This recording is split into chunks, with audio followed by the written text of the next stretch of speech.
समस्त मानव जाति प्रति तुम्हें अनुग्रह कर समस्त जपरी मन परिवर्तन करती प्रभु यीशु विश्वास करती सुसमाचार विश्वास करती बाप्तिजित हो परित्राण प्राप्त होती एमते तुम्हें अनुग्रह कर तुम लोक मान तुम उठाओ से सर्वत्र आओ प्रभु जपरी सुसमाचार घोषणा करेंगे उदारवानी खार वर्षा कलारवानी खार बंदल रवा होली होली ईश्वर वाक्यर प्रचार परिप्रचार करेंगे एवं अनेक अनेक मन परिवर्तन करेंगे पेंटिकस्ट दिन तुल्य कार्य साधित हो प्रभु ए दिन मानकर मध्य सर्वत्र उतरवानी खार वर्षा कलारवानी दारवा हालेलुया हालेलुया हालेलुया आमान को दया करो आज बड़ी आम परिवर्तित हो जाओ आम पुरातन में सब लोग सब नूतन हुए आम को तुम्हें अनुग्रह कर हालेलुया धन्य धन्य तुम नाम धन्य आम उत्तमता आम योग्यता आम धार्मिकता हेतु आम बंचन मात्र तुम अनुग्रह तुम दया तुम करुणा तुम प्रेम हेतु बंचीच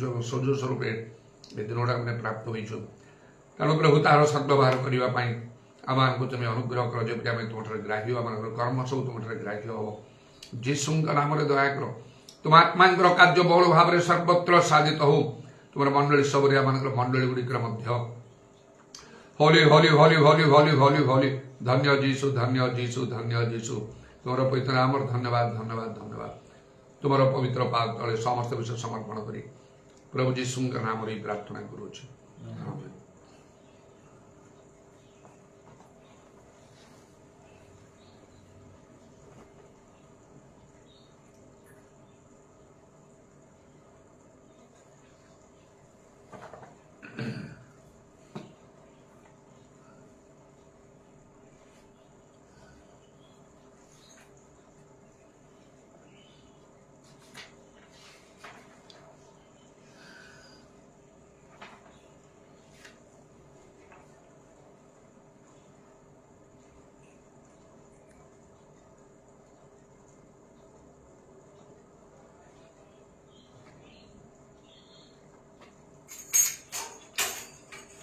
यीशु तेरा नाम सबसे ऊंचा है यीशु तेरा नाम सबसे ऊंचा है नाम में मुक्ति इस नाम में शांति इस नाम में शांति भावना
बोलेंगे हम यीशु के